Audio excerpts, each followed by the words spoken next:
It begins with a report of unemployment being at 1%, crime at an all-time low, and no much violence, except extremely violent crimes committed during purges. James Sandin is talking to a client and tells him that his high-tech security system is repaired, it's working perfectly, and he is ready for the purge. James says he uses the same security system because he only sells the best. He then calls his office, and his assistant tells him that he's on top and is number one currently and congratulates him. He's happy about it. He gets home and gives his wife, Mary, flowers. She tells him that their daughter Zoe has been upset the entire day, so he needs to do something about her boyfriend, Henry. He says he's not going to do anything about it since Henry is older than her. He says he has an announcement that he will make during dinner. As the news plays on, a scientist states that humans are inherently a violent species with so many wars and violence all around. The purge contains societal violence to one evening and also creates psychological stability by letting people to release the aggression everyone has inside them. Zoe is kissing her boyfriend, Henry, in her room. She asks him to leave as he needs to get home before the lockdown. As he's leaving from the balcony, they see a neighbor sharpening his knives, preparing for the purge. Mary goes out to put the flowers at the entrance of their home. She meets a neighbor who says she's come there to give her cookies. The neighbor congratulates her about how well she is doing this year. Mary is confused and asks her why. The neighbor says that her husband James has sold his security system to almost all the houses in the neighborhood, and everyone's gossiping that they have paid for him to get the new edition security system for himself. Mary takes the cookies and leaves. Something is following Mary in the house. It's a robot made by her son, Charlie. She asks him to come help her. He leaves his hideout and goes to help his mother. Charlie shows Mary the improvements he's made on his robot, like installed night vision and the ability to play music. At dinner, James breaks the news of selling the most systems in his division and being right on top in sales. The family congratulates him. It's almost time, so James tells the family to prepare for lockdown. On security cameras, James sees that some of the neighbors are going purging. He takes out his gun and keeps it with him.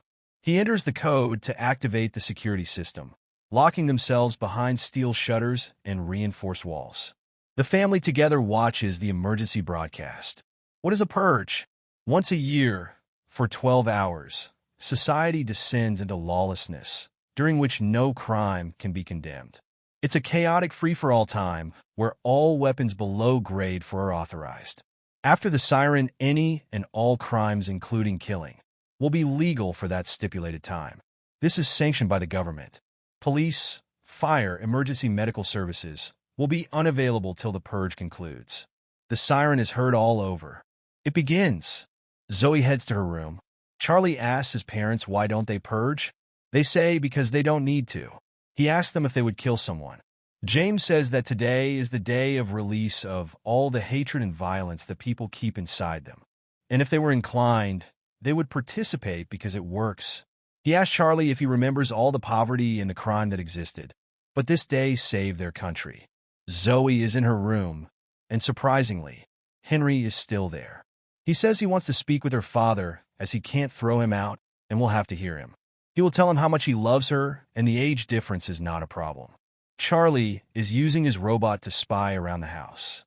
Charlie's robot goes to the room with the house's security cameras and notices a bloodied man wandering the streets. The man starts begging for help. He's screaming that he's being hunted and will be killed if no one helps him. Charlie disables the security system momentarily and lets the man into their home. James finds out and rushes to arm the system again. The door begins to close, but the stranger gets into the house just in time. James and Mary come down to the hall and find a stranger in the house. James removes his gun to defend his family. Henry comes down to talk to James and shoots him. James then retaliates and shoots Henry back. Charlie hugs his mom, and Mary checks if James is okay. He is fine. The stranger hides in the house. Henry is injured, and Zoe is sobbing with him. James, Mary, and Charlie go and hide in a room. James says he needs to make sure Zoe is all right and goes to look for her. James goes to Zoe's room and finds unconscious Henry there. He checks his pulse, and he's dead. Mary can hear Zoe calling her, and she goes out of the room to get her. Mary finds Zoe and she is very upset. She asks her if her dad's okay and informs her that Henry is dead. Charlie calls his mom and tells her she needs to see something important. Zoe panics and leaves. Many people start entering the Sandins' yard. Mary tells James that she needs to show him something important. There are some people on their front door. A man unmasks himself. He is the leader of the Purgers. He says that he's seen the flowers at the entrance, stating that they support the purge. He says that they are a group of young, well-educated guys and girls who purge, but things took a wrong turn when their target escaped them. The neighbors informed them that the Sandins have given him shelter. He says that they have given shelter to a homeless man who had the audacity to fight back, killing one of them when they attempted to execute him. They're there to teach him a lesson and demand that he be returned to them alive, so that they can purge. He says that they only have time until the group's provisions arrive, which will help them break into their home. If not, they will attack him and the Sandins family as well. If the Sandins comply, they'll be left alone. If not, the Purgers will break into their house and kill everyone inside. He says they can enter any home. The group of Purgers then cut their power. James says there is no power in the entire house, and the monitors are running on backup. Mary asks James if the group can enter their home. He says it's a good security system, but it is not built for the worst-case scenario. James comes up with a plan to find the stranger and hand him to them. They have guns, but the stranger doesn't have anything. Charlie says that they will kill him and has empathy towards him. But James says it is either him or the family. James goes looking for the stranger. Their home is surrounded by a group of masked intruders. Charlie tries to look for the stranger using his robot. Charlie finds the stranger and asks him to follow the robot. He directs the stranger towards his hideout, and he hides there. The leader of the Purge bangs their door, saying that he wants to talk to James for a minute. The leader asks James if they are helping the stranger. James said that he supports the Purge and is not trying to save the stranger, and they can't find him. James says that this is all a misunderstanding because his son let him in by mistake. One of the Purgers starts screaming at James, and the leader immediately shoots him. James is stunned. The leader tells him that his equipment will be arriving soon, and James says that he will find him and deliver him to them. Zoe finds Charlie's robot, and through the camera, she tells him that Henry is dead. She's okay, and she has Henry's gun. She says she's going to hide in his secret spot. She tells him to be where he is and to be safe. Charlie doesn't want her to go there since the stranger is hiding there.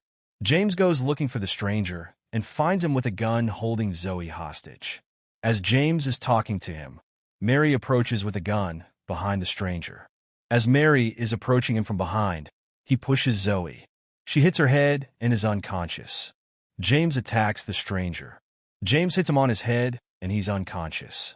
James tells Mary that they need a rope to tie him to chair so that they can get him outside. James and Mary tape him up while Charlie shows them the light. Stranger wakes up and tries to get away, but James holds him down and tells her to put pressure on his wounds. She does it and she tapes him to the chair. Mary suddenly has a realization and asks James, what is wrong with them, and why are they doing this to him? Seeing this, Charlie runs away. Mary goes to search for him. Zoe gets up.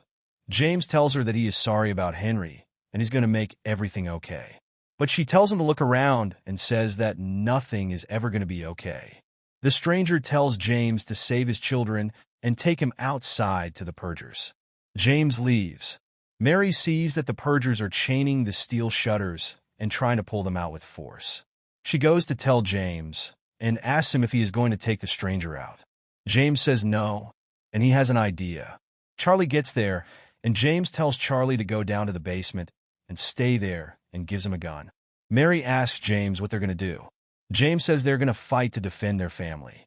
As they are arming themselves with guns, the leader of the Purgers tell them that their time is up, and the Purgers begin using heavy tools to break through the steel shutters and barricades. The Sandins, now desperate, prepare to defend their home. The Purgers break their door. The stranger tries to free himself with a weapon he finds on the floor. A Purger lets the leader into the house. A Purger finds Charlie and is almost going to shoot him, but James shoots the Purger from behind and saves Charlie. The leader sees a picture of Mary and says that she is exquisite. Zoe is hiding under a bed and a purger walks near her. But the leader calls him, so he walks away from Zoe. The leader tells him that he should leave Mary if he finds her because he wants her. James shoots another purger. Then James comes across a couple that is purging. They both attack him. He manages to shoot the woman who is attacking him with an axe and hits the man on his head. There is another purger who attacks him from the window and tries to shoot him, but James finishes him with the axe. As James walks out of the room, the leader stabs him in the stomach. The purgers trash their home. Charlie sees that the neighbors have started killing the purgers in their yard. Mary is attacked by the purgers, but the neighbors save her and walk away. Mary finds James and calls Charlie there as well. The leader gets there and is almost going to shoot them, but Zoe arrives there just in time and shoots the leader. James dies in their arms. The Sandins' neighbors get there. For a moment, it seems like the family is saved. But then the neighbors reveal their true intentions. They've come to kill the Sandins themselves. The neighbors tape them up. Mary asks them why they are doing this. They resent the Sandins for profiting off the purge with their security systems.